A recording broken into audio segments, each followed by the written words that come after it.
Bueno, la idea es comentarles desde la autoridad ambiental que reclamaba el anterior ponente, qué es lo que estamos viendo para una efectiva gestión de eso, de lo que tenemos en nuestro territorio, ¿no? Entonces ahora vamos a darle una mirada más a la parte del territorio y más a la parte andina, como ya lo mencionó también el anterior expositor. El Ministerio del Ambiente, como sabrán, tiene un mandato legal de diseñar, ejecutar, en fin, ser la autoridad nacional competente y el ente rector en materia ambiental en el país, en los 3 niveles de gobierno, ¿no?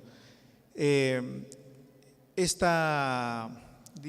encargo se da para todas las actividades humanas, ¿no? En este caso yo me voy a referir a una de esas actividades que tienen que ver con la agricultura. Siguiente, perdón.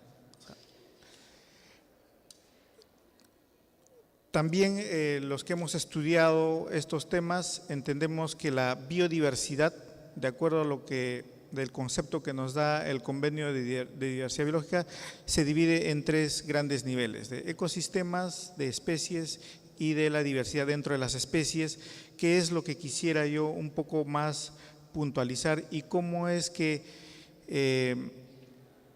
nuestra población, desde mucho antes de la llegada de los españoles, ha venido gestionando estos recursos genéticos, esta diversidad genética.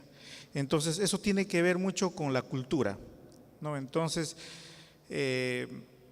nosotros tenemos una historia natural, ¿no? De aparición de la vida en el planeta y cómo se ha venido transformando el mundo a lo largo de varios millones de años, pero tenemos una historia cultural, digamos así, de más o menos 10.000 años. Y eso es un poco lo que explicaría por qué tenemos estas características tan singulares en nuestro país. Y ahí tiene mucho que ver el aspecto cultural. Entonces, esa porción de la biodiversidad que tiene que ver con la agricultura y la alimentación se denomina agrobiodiversidad. Cuando converso mucho esto con las personas que se dedican a la agricultura, básicamente los agricultores y sobre todo los agricultores tradicionales, nosotros tenemos otra forma de llamar a los diversos elementos, ¿no? A los cultivos, a las plantas que no cultivan, les llamamos de diferente manera. Ellos tienen su propia concepción. Metodológicamente, cuando estudiamos estos aspectos, nosotros al referirnos a las plantas cultivadas le llamamos recursos fitogenéticos. Cuando hablamos de los animales nos referimos a los recursos zoogenéticos. También para estas condiciones de la agrobiodiversidad, los microorganismos tienen mucho que ver, ¿no? Los insectos, y no necesariamente cuando uno habla de insectos inmediatamente piensa que son plagas, pero no estamos pensando en los insectos que son polinizadores, ¿no? Que tienen que ver con esta agricultura. Muchas aves también que son polinizadoras, ¿no? Entonces, que contribuyen de manera, digamos, importante en el desarrollo de los cultivos. Y esta cultura, o sea, estos agricultores hacen un manejo racional de todo eso. Lo que pasa es que no lo hemos estudiado y no conocemos cómo se dan estas relaciones, ¿no? Es como lo que nos acaba de explicar, es como el fondo marino, ¿no? Como no lo hemos visto, pensamos que todo es llano, todo es plano, ¿no? Entonces, aquí tiene mucho sentido las dimensiones económicas, culturales y sociales, ¿no? Nuevamente, lo que quiero resaltar son esas dimensiones culturales. Entonces, si somos estamos ubicados en una parte del mundo donde existe diversidad de ecosistemas, diversidad de especies y diversidad dentro de las especies, es decir, que no tenemos una sola papa, ¿no? Varios autores hablan que hay 3000 variedades de papa, ¿no? Entonces, eso es la diversidad dentro de las especies, ¿no?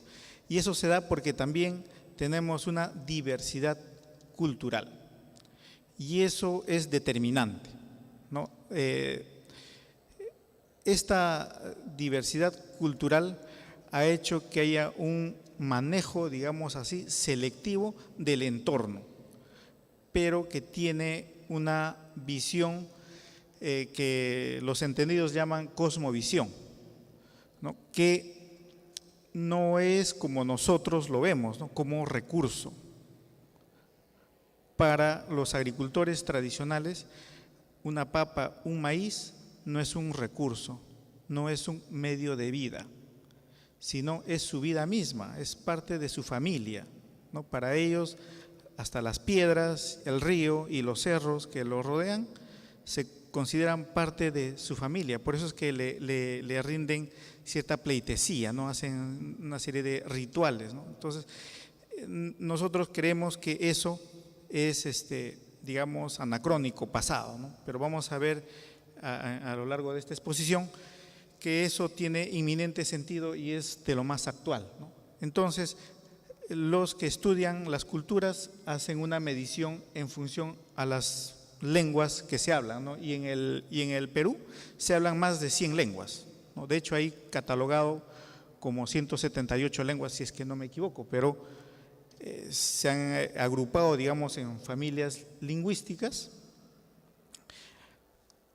Entonces, acá hay algunos datos que he sacado del censo agropecuario, el último censo agropecuario, que está referido a la lengua materna de los agricultores, ¿no? Fíjense que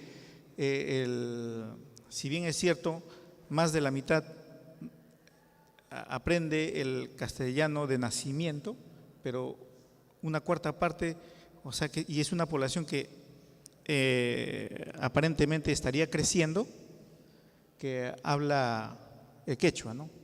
Y si juntamos todas las lenguas nativas, cubren más o menos el 30%, ¿no? Entonces acá en este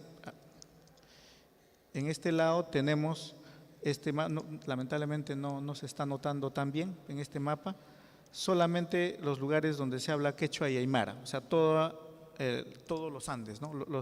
La zona altoandina.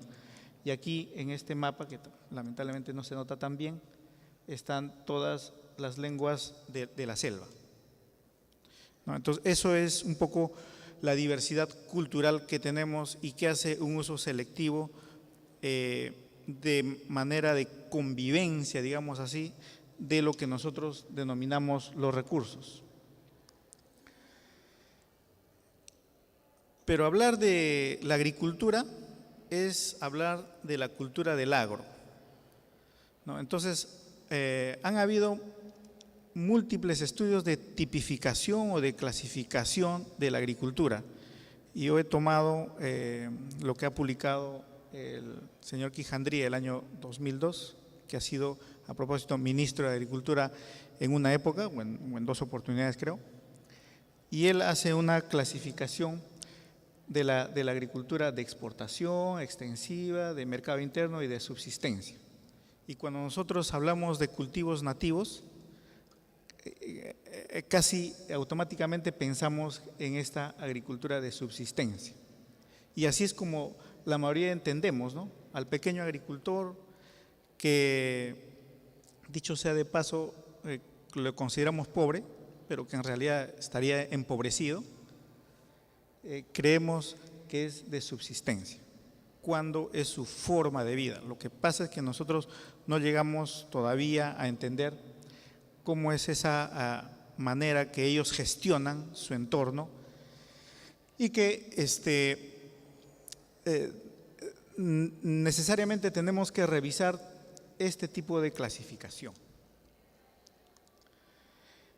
Entonces, por ejemplo, ahora en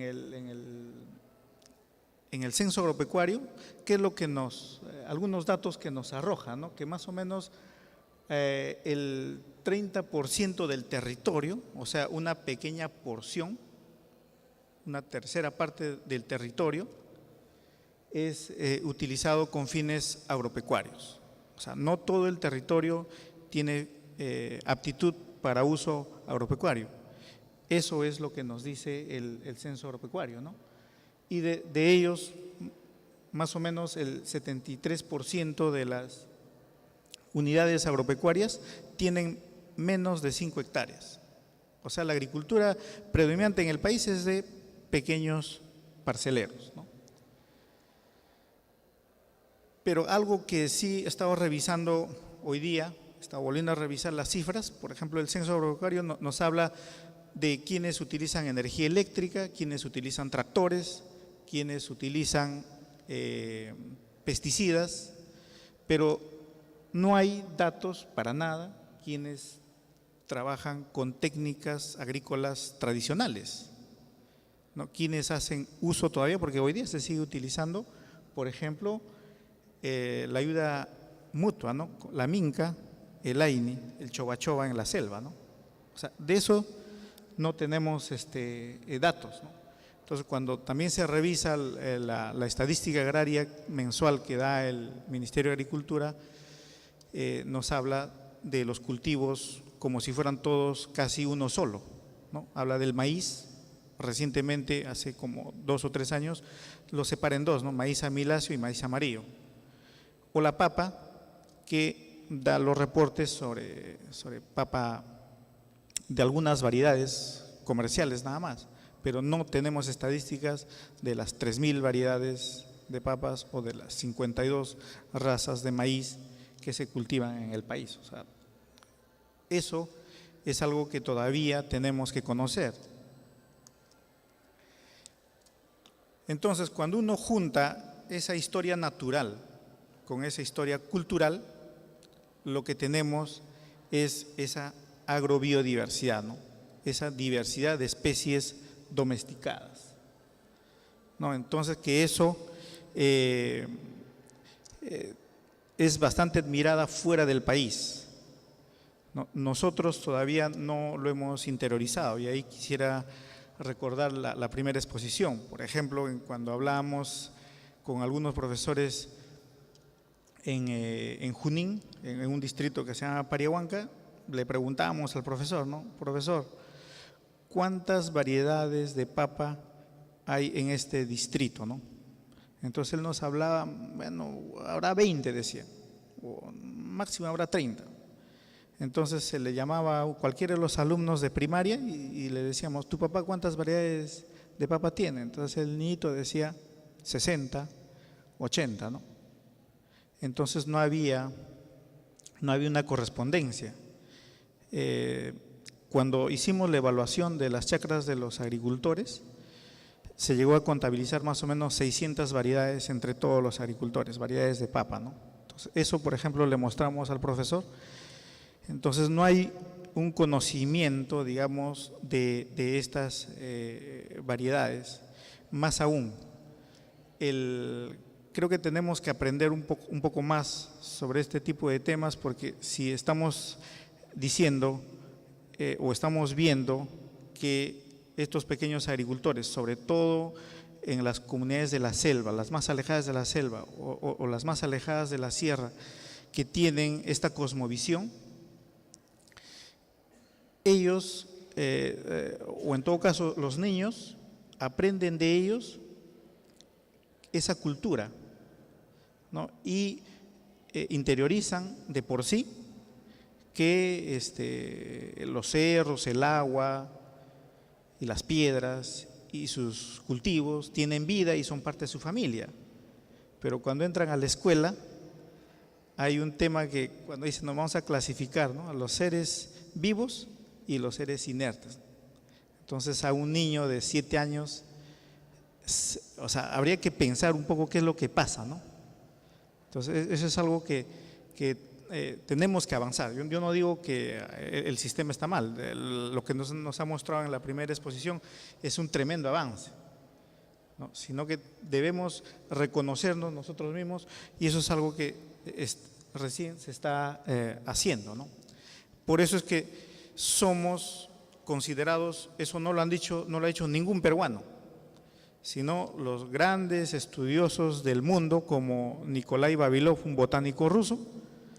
Ya en 1928 postuló su teoría de los centros de origen y fue uno de los primeros que dijo que los Andes, donde está el Perú, es uno de los 8 centros donde se han originado las especies cultivadas o donde se han domesticado especies, ¿no? Entonces, eso tiene que ver mucho con la cultura, ¿no? Entonces,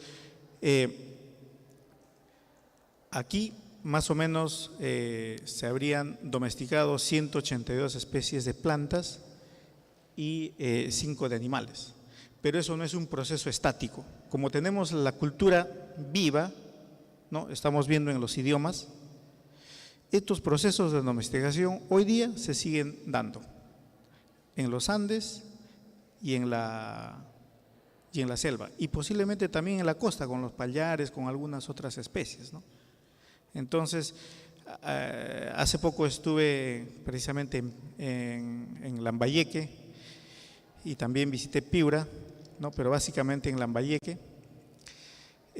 Ahí la cultura moche está tan arraigada, pero el hecho de que ellos ya no hablen la lengua nativa de moche no quiere decir que hayan perdido su cultura, ¿no? Muchos de sus conocimientos tradicionales de sus ancestros hoy día se siguen replicando, ¿no? Y eso se puede ver, por ejemplo, en las tejedoras que hilan el algodón nativo, ¿no? Ese algodón de colores, ¿no? Las máquinas industriales están diseñadas para hilar un tipo de algodón, el algodón blanco, que ahora lo tenemos que importar porque si no, no alcanza. La industria de Gamarra tiene gran demanda de telas que ahora lo importamos, ¿no? Pero esos algodones de colores que se cultivan en Piura, en Lambayeque, son unos algodones realmente especiales, ¿no? Y todo eso se hace a mano. Pese a que han habido legislaciones en el pasado que proscribían el cultivo del algodón, gracias a estas señoras que hilaban estos algodones de colores, hoy día tenemos toda esa gama de colores. Es una riqueza realmente interesante, ¿no? Por eso somos un centro de origen y un centro de diversificación en el mundo. Esto es principalmente relevante, no voy a revisar todo lo que está puesto ahí, pero básicamente creo que a nosotros nos falta formarnos como negociadores, ¿no? Nos falta una visión más estratégica de lo que tenemos entre las manos, ¿no? Porque cuando entramos a una negociación, uno ofrece algo y pide algo a cambio, ¿no es cierto? Pero si no sabemos lo que tenemos, ¿qué podemos ofrecer? Entonces, el Perú ha suscrito una serie de convenios internacionales, ¿no? El convenio de diversidad biológica y muchos otros. Entonces, ahí tenemos oportunidades inmensas, pero para eso tenemos que conocer qué es lo que tenemos. Definitivamente la amenaza de lo que denominamos erosión genética está presente. Hemos hecho hace poco una revisión de todas las especies cultivadas, sobre todo las variedades nativas. Si alguna se habría perdido, lamentablemente, como en el pasado esto no se ha documentado, es muy difícil probar de que alguna se haya perdido, pero la degradación ambiental, los problemas, los conflictos que hay, por ejemplo, con otras actividades como la minería, ¿no? Nos dan una configuración que la amenaza está presente. Ahora, el cambio climático, muchos lo ven como una amenaza, pero realmente está generando nuevas oportunidades que nosotros, digamos, nuestra cultura occidental, desde las diversas esferas, pensamos que es solo una amenaza, pero los pequeños agricultores están moviendo sus cultivos verticalmente, están subiendo los cultivos. Entonces ellos tienen respuestas a los efectos del cambio climático, pero como no sabemos cómo lo hacen, le llamamos respuestas espontáneas, ¿no? Y lo que hacemos nosotros, nuestros planes estratégicos, etcétera, para responder frente al cambio climático, decimos, son respuestas planificadas. Eso trae de por sí un mensaje subliminal, ¿no? Que eso, lo planificado es mejor que lo espontáneo. Cuando no estamos viendo realmente cuál es ese proceso, y la idea es precisamente ir de la mano con esta cultura que de hecho nos ha provisto históricamente de alimentos. De hecho, la papa es el cuarto cultivo que se consume en el mundo y sin lugar a dudas es uno de los recursos genéticos que ha aportado los Andes a salvar de la hambruna. Hoy día en África hay gente que se muere de hambre y hay papas en el Perú que crecen en el desierto.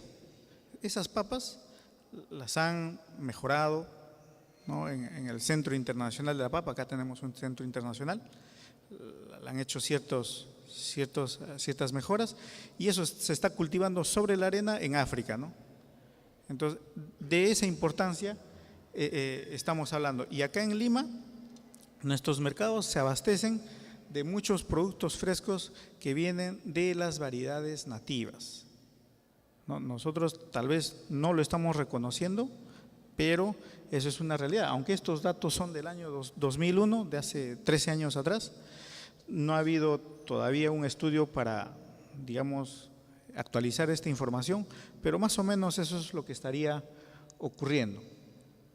Entonces, ¿qué es lo que normalmente hacemos por conservar?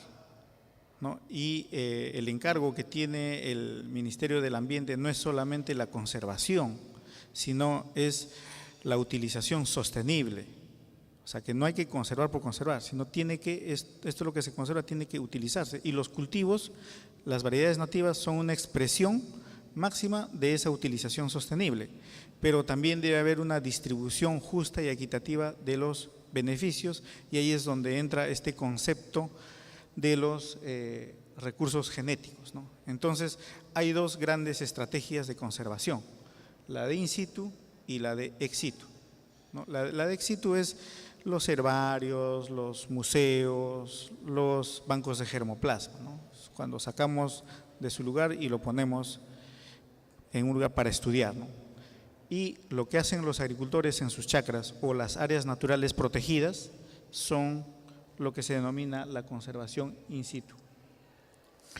Entonces, más o menos en la década del 40, del 50, hubieron alertas a nivel del mundo donde decían, se está perdiendo, las variedades nativas se están dejando de cultivar. ¿Cuál es la solución? Hacer bancos de germoplasma. Entonces, una institución internacional, el IBPGR, o sea, el Instituto Internacional de los Recursos Fitogenéticos, en ese entonces dependiente de la FAO, y como todos sabemos, la FAO es un organismo internacional de las naciones. Y subrayo esto porque este instituto estaba adscrito a este organismo, digamos así, que pertenecía a los gobiernos, ¿no? Y ellos dijeron, se está perdiendo, entonces hay que hacer bancos de germoplasma. Y en todo el mundo se hicieron bancos de germoplasma. Aquí en el Perú se hicieron más o menos como 60 bancos de germoplasma, ¿no? Las universidades de Ayacucho, de Cusco, de Puno, de Huancayo, de Cajamarca hicieron bancos de germoplasma, ni qué decir de las instituciones de investigación, ¿no? Entonces todo se llevó, o se quiso llevar, todo lo que se pudo, se quiso llevar a estos bancos de germoplasma. Pero ya en la década del 80 se hizo una evaluación, muchos de estos bancos de germoplasma dejaron de operar. ¿Por qué? Porque necesitan financiamiento para que tengan sostenibilidad personal, equipamiento, etcétera. Muchos dejaron de operar. Entonces ahí fue cuando se vio que la conservación in situ era una alternativa. Pero esta alternativa, en rigor, cuando uno ingresa el material a un banco de germoplasma, es como si entrara a una congeladora. No está en ese constante en esa constante evolución y coevolución que hacen precisamente los agricultores. En cambio, en las chacras de los agricultores, ahí está habiendo ese intercambio genético intensamente por las aves, por los insectos, y los agricultores siguen seleccionando, sacan nuevas variedades. De hecho, cuando hacíamos para un distrito de Cusco, hacíamos un inventario de las variedades de papa y teníamos un registro de un profesor de la Universidad de Cusco, Vargas, que había registrado las variedades de papa de 1940 más o menos. Encontrábamos que eran diferentes, ¿no? ¿Qué es lo que había ocurrido? Básicamente, ¿no?, que los agricultores habían renovado, ¿no? Eso se da intensamente, o sea, ellos están generando diversidad intraespecífica, ¿no? Y eso es una cultura viva, ¿no? Entonces, esos casos también tenemos que revisarlos, porque si nos damos cuenta, en 1950 el 70% de la población vivía en el campo y se autoabastecía. Ahora, 2014, el 80% de la población vive en las ciudades y ese 80% compra sus alimentos. Entonces, uno podría decir el campo se está despoblando, pero en 1950, ¿cuántos millones de peruanos éramos? ¿No? Creo que no llegábamos a los 5 millones o 6 millones. Ahora pasamos de los 30 millones. Entonces, en el campo también está bastante poblado. Varias veces nos han hecho creer que, por ejemplo, que la selva está vacía, sin tener en cuenta que hay comunidades nativas ahí que cultivan, por ejemplo, variedades nativas de yuca. No hemos conocido muy bien cuántas etnias teníamos. Recién ahora hay un catálogo, digamos, de las etnias y de las poblaciones en la selva, pero como la configuración de la selva es diferente a la costa y diferente a la sierra, no soporta una población, digamos, intensa. Y hay que decir también que nuestra selva es inundable. Gran parte del año está bajo agua, ¿no? Por eso es que cuando uno ve los dibujos o las fotos de las casas de los nativos, están arriba de la superficie, están sobre columnas, ¿no? ¿Por qué? Porque parte del año, gran parte del año, eso está lleno de agua, ¿no? Por eso es que cuando uno ve los censos de población, en la selva vive un pequeño porcentaje de la población, casi todos están concentrados en las ciudades. Lima concentra más o menos 10 millones de habitantes, pero ahí encontramos una oportunidad, ¿no?, para alimentar a todos ellos, a toda esta población de Lima que no se dedica a la agricultura. ¿Cómo se alimentan?, ¿no? Y muchos de los alimentos no pasan por el mercado mayorista, o sea, no entran en la estadística, porque por esos usos y costumbres tradicionales. Conversaba con unas personas de Apurímac, ellos me hablaban del apachicuy, ¿no? ¿Qué cosa es el apachicuy? ¿No? Es la encomienda, ¿no? Es cuando, digamos, mi papá o mi mamá o mi hermano que vive en Apurímac, él cosecha, entonces yo que vivo en Lima me envía un regalito, ¿no?, una encomienda. Eso es el apachicuy, ¿no? Entonces, y están llegando ahí las variedades nativas, los cultivos nativos, porque ¿quién no añora comerse esas papitas que uno comió en su niñez?, ¿no? Entonces eso se está dando el día de hoy bastante intensamente. Por eso es que la conservación in situ, la conservación en las chacras de los agricultores, ahí está dándose una dinámica tal que la conservación in situ no era solamente que los bancos de germoplasma dejaron de operar, sino que se ha detenido esa evolución y coevolución de la diversidad. Y como acá tenemos una cultura conservacionista, una cultura diversificadora, es más intensa todavía, ¿no? Entonces, hemos intentado, bueno, diversos proyectos, en diversas instituciones han intentado hacer los estudios de desentrañar esta diversidad. y bajo condiciones in situ reconocemos que es un poco difícil.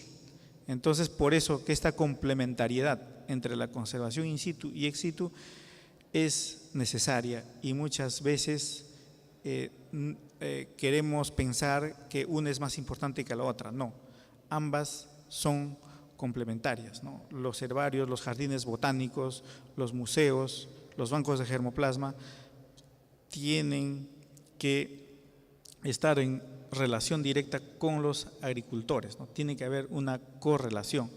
Eso es algo que estamos intentando retomar. Han habido experiencias en el pasado que han sido bastante interesantes, ¿no? Entonces, ahora, para mostrar algunas partes de este factor cultural, lo que quiero mostrarles son algunas de las prácticas agrícolas tradicionales, ¿no? Y aquí muestro un ejemplo de un cultivo que no está en ninguna de las estadísticas y no ha merecido mayor innovación tecnológica, ¿no? Digamos, en resumen, estaría puro en sus prácticas agrícolas, ¿no? Pregunto si alguno conoce la racacha. Sí, allá conocen, ¿no? Ahora la pregunta más difícil, ¿han comido arracacha? ¿No? Entonces, miren, este es un cultivo bien interesante. El contenido de los granos de almidón que tiene son tan particulares que en Brasil hay toda una industria de este cultivo, ¿no? Básicamente para hospitales y comidas dietéticas, ¿no? Para enfermos con cáncer al estómago, para madres gestantes o niños en lactancia, ¿no? Para eso utilizan unos purés como base y eso se mezcla en papillas, etcétera, ¿no? Es realmente altamente digestivo este cultivo, muy recomendado para, digamos, combatir la anemia, ¿no? Porque es por sus altos tenores de contenido de hierro. Yo hablaba con mis amigos del Ministerio de Salud, específicamente de los que hacen la tabla de composición de alimentos peruanos, y ellos me decían que el hierro, lo que ellos recomiendan es hierro animal, y ahí están focalizando sus intervenciones. Pero bueno, yo les decía, no hay que perder de vista a la racacha. Entonces, una de las prácticas que hacen los agricultores en este cultivo es preparar la semilla, ¿no? Entonces, la semilla no es pues la semilla botánica, digamos así, del fruto, sino es una semilla vegetativa. Entonces, todos los agricultores, tanto en el norte como en Cajamarca, ¿no? O en el sur, en Cusco, o en el centro, Ayacucho, Junín, todos preparan de alguna manera en estas 5 fases, ¿no? Hacen cortes, porque en esos cortes, las formas de los cortes que ellos hagan va a producir mayor cantidad de la parte comestible, porque si no hacen el corte, esta parte comestible, o sea, las raíces reservantes no prosperan eficientemente.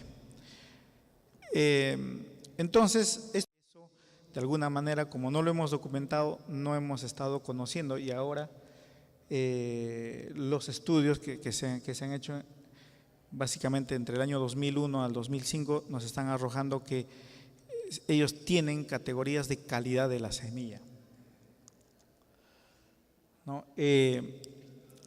También el intercambio de semillas, cómo ellos renuevan sus semillas, cómo es que cuando ellos ven que sus cultivos pierden calidad o empiezan a bajar en sus rendimientos, ellos renuevan sus semillas. Entonces, hay lugares donde ellos se van, lo que se llaman las rutas o camino de las semillas, lugares específicos donde ellos viajan para aprovisionarse de nuevas semillas, pero también utilizan una serie de mecanismos. Por ejemplo, ¿no? Llevan algunos productos y los cambian, eso es el trueque, ¿no? Pero hay agricultores que no tienen, inclusive el censo agropecuario nos habla solamente de aquellos agricultores que tienen tierra, pero hay un grupo de personas que se dedican a la agricultura pero que no tienen tierra, son simplemente asalariados, digamos así. Ellos, por ejemplo, intercambian su fuerza de trabajo con semillas, ¿no? Entonces, Cuando cosechan, y dice, no, para el dueño, 4 surcos, y un surco para el que está dando su mano de obra, a cambio de precisamente su mano de obra. Entonces son todos esos mecanismos, ¿no? Y hay lugares, por ejemplo, en Huancavelica, cuando se casan a la nueva pareja, el mejor regalo que le pueden dar son las mejores semillas de sus variedades nativas, ¿no? Entonces, todos estos mecanismos, que es básicamente una agricultura tradicional, se está dando, ¿no? Y el caso de que seamos el país de la gastronomía no es casualidad, ¿no? En nuestro país hay una gran cultura gastronómica, una gran cultura culinaria, y eso se puede ver básicamente en la comida comunitaria, ¿no? Por ejemplo, aquí en esta foto es lo que llaman el shachta. Ahí tengo otra diapositiva. Cuando se hace la siembra, van los varones a labrar la tierra, ¿no? Y a sembrar. Pero las mujeres, las esposas, las comadres, las hermanas, las tías, toda la familia son también convocados y ellas preparan la comida. Pero no preparan como estamos acostumbrados aquí cuando hacen un paro, en una olla común. Eso no hacen, ¿no? Cada una prepara una pequeña porción de diversos platillos, ¿no? Entonces, todo ese conjunto de platillos le llaman la shachta, ¿no? Que uno puede servirse ahí tortillas, carnes, arroz, maíz, etcétera, ¿no? Entonces, todo eso es, las siembras y las cosechas son realmente fiestas, son grandes fiestas, ¿no? Donde los agricultores se regocijan, ¿no? Ellos se festejan a la madre tierra, festejan a las semillas, festejan la cosecha o festejan la siembra, ¿no? Entonces, esos son exquisiteces y ahí se sirven ciertas variedades. En las comunidades de las provincias de Cusco, por ejemplo, ahí reconocen 3 tipos de papa, ¿no? La papa huayco, que le llaman, la mondana papa y la papa shiri o papa siri. La papa huayco es papa para sancochar o papa de mesa, son las papas más exquisitas, ¿no? Inclusive los agricultores, los padres y los hijos tienen sus variedades que las mamás reconocen, ¿no? Todo eso son solamente para sancochar. Ellos nunca a esas variedades le van a echar a la sopa o van a preparar un segundo, ni la van a pelar. Son esas papitas que tienen muchos ojitos, ¿no? Entonces ellos, las señoras sobre todo, nos decían que si uno lo pela, de esos ojitos se pone a llorar y luego te abandona, ¿no? Entonces, ellos son bien exquisitos para comer ese tipo de papas. Pero hay otro grupo de papas que llaman mondana papa, que es precisamente para hacer las sopas y los guisos. Y las papas amargas, que ellos llaman la papa ruki o papa shiri, que es para hacer chuño o moralla, ¿no? La papa congelada, deshidratada. Entonces, todo eso nos hace ver que hay una exquisitez en nuestra comida, ¿no? Entonces, eso es lo que sustenta en buena cuenta nuestra tan famosa gastronomía. Y esto es un poco también de lo que les quería mostrar, ¿no? O sea, en esa siembra hay una organización. No, el hecho que no sepamos cómo ellos se organizan o pensamos que está todo en desorden, no es que haya una organización. Para empezar, ellos no cultivan todo, sino hacen lo que llaman los turnos o los leimes, ¿no? Acá podemos ver campos de cultivo y acá zonas que se han dejado de cultivar, porque practican el descanso, o sea, la tierra tiene que volverse a nutrir, ¿no? Entonces hay periodos de descanso. Entonces, a los lugares que van a sembrar le llaman los turnos o leimes, ¿no? Entonces, de acuerdo a una clasificación que los agrónomos hemos aprendido en la universidad, los suelos por su aptitud de uso mayor están clasificados como A, B, C, D y de protección. Entonces, los suelos que están con pendiente pronunciada no tienen agua de riego como estos, son clasificados como suelos de protección. Y ahí hemos encontrado que es donde florecen las variedades nativas. Ahí es donde los agricultores desarrollan sus nuevas variedades. Son como grandes laboratorios. Y como acá no es mecanizable, acá no puede entrar ningún tipo de maquinaria, se han desarrollado herramientas y los agricultores han diseñado herramientas específicas para este tipo de agricultura y una organización específica en la ayuda mutua, ¿no? Entonces, ellos no solamente se reparten las tierras, sino también se reparten el trabajo.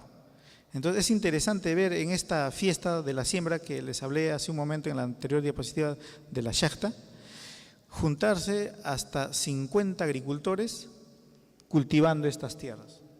Imagínense comida para los 50 y una fiesta para los 50. Ahí, por ejemplo, la persona con discapacidad es músico, ¿no? El cojito de la comunidad es músico. Entonces, mientras todos están cultivando, está tocando su arpa, su violín, y por eso es una agricultura ritual, ¿no? Entonces, esta organización tiene que ver con lo que ellos mismos denominan los ararihuas, los barayos, hasta los brujos, ¿no? Responde a todo eso, ¿no? Porque estas autoridades tradicionales no solamente se encargan de ver la chacra, sino también se encargan de ver la salud física y la salud moral de la comunidad, ¿no? De alguna manera tienen una jerarquía, ¿no? Que ahora, digamos, se da con menos intensidad definitivamente, pero como reitero, en las comunidades más alejadas esto todavía está vigente.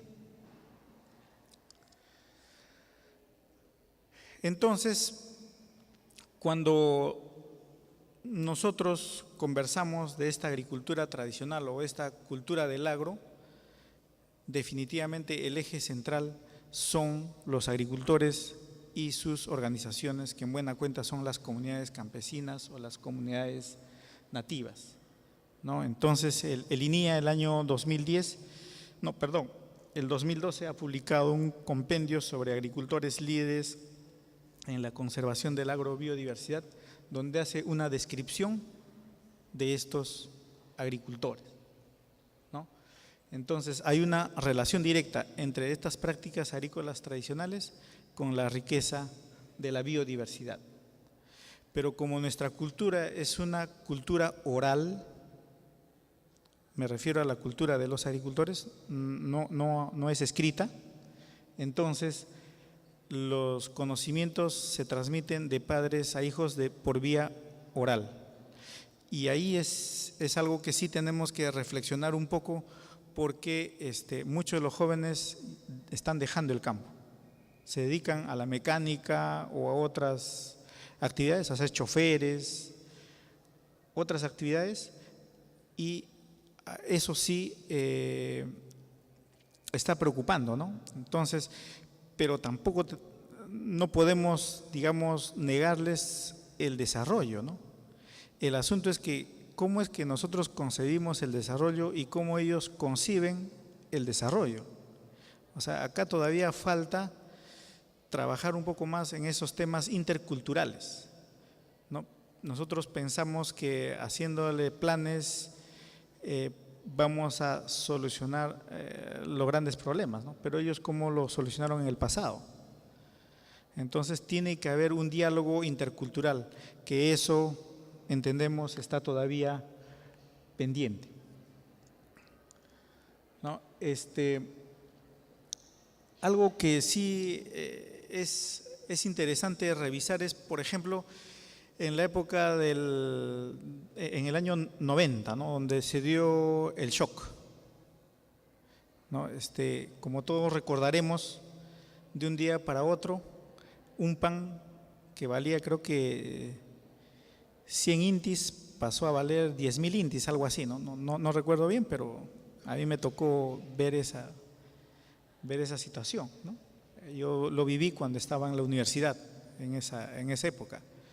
Entonces, cuando conversé con los agricultores sobre esta época, ellos me decían, no, bueno, el dinero no valía nada, pero ellos ni lo sintieron, porque tenían sus cultivos, tenían sus variedades.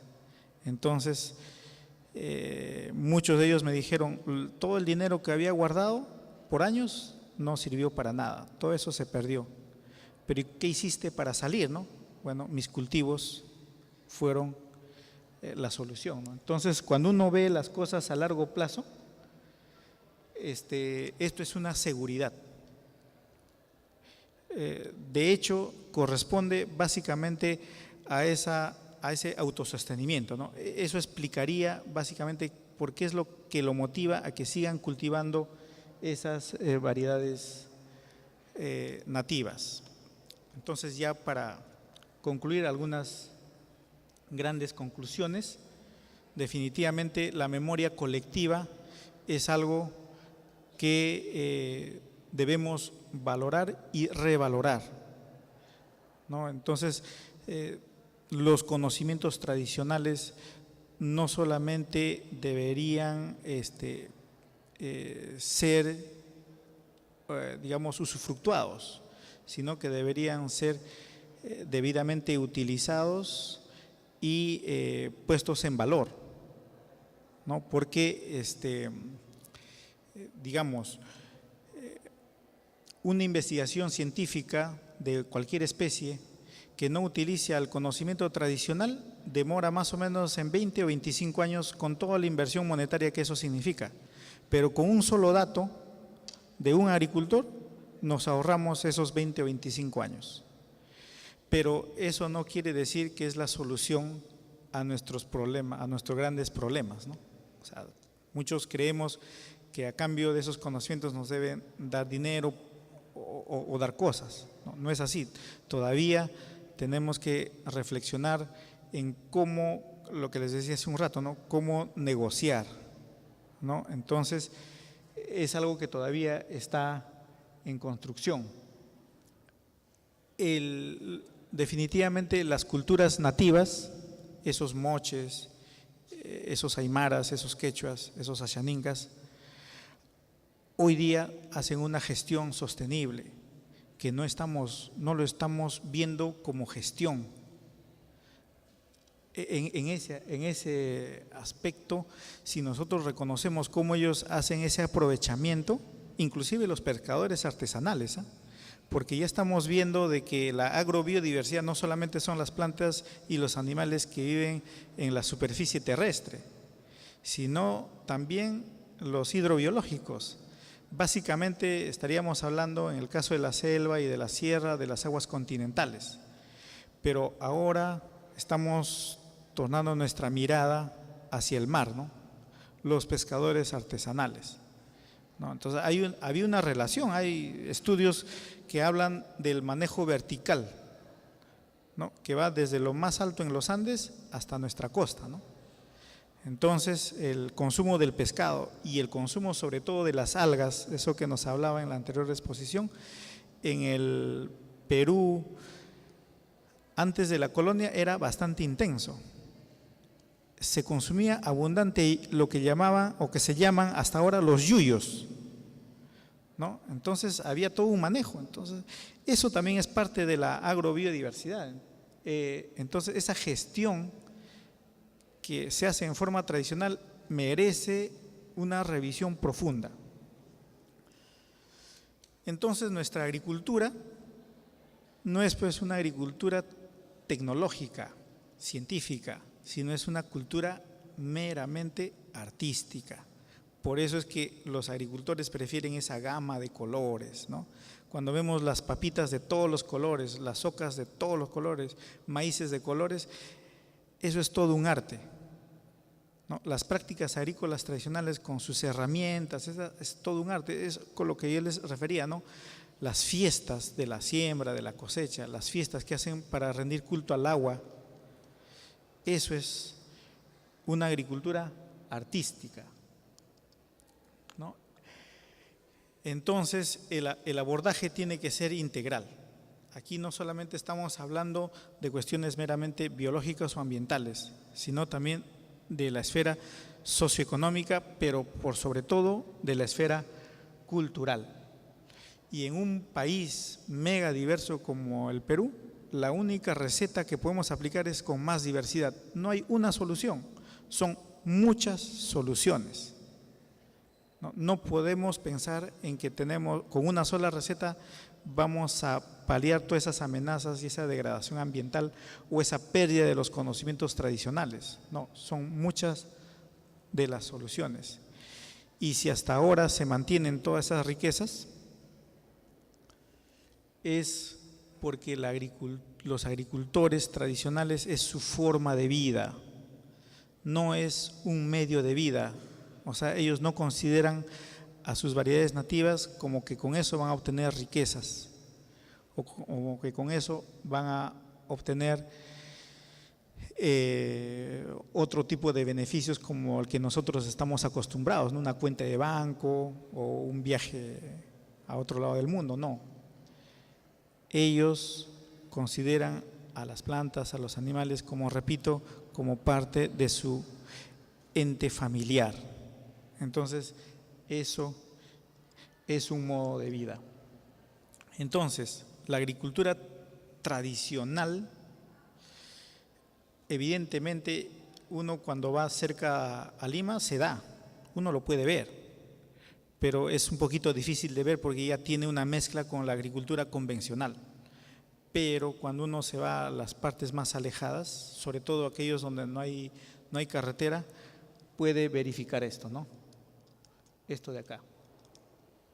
Acá están sembrando cebolla en una comunidad de Patacancha, en Cusco, ¿no? Esta foto fue tomada el año 2005, ¿no? Acá están los agricultores, la señora y los que cantan y danzan alrededor. Y no es un festival, ¿eh? No es algo que lo ha organizado la municipalidad, ¿no? Eso lo hacen ellos, ¿no? Lamentablemente muchos de ellos, como están cerca a Machu Picchu, se están convirtiendo en porteadores porque ahí ganan más dinero y están dejando de cultivar, ¿no? Entonces, toda esta población más o menos cultiva en los Andes altos estas tierras, ¿no? Con prácticas agrícolas tradicionales, utilizando sus propias semillas, utilizando su fuerza de trabajo, sus prácticas agrícolas tradicionales, es decir, sus insumos propios. Muy bien, eso es algo que quería comentarles, agradeciéndoles a todos por la atención. Muchas gracias.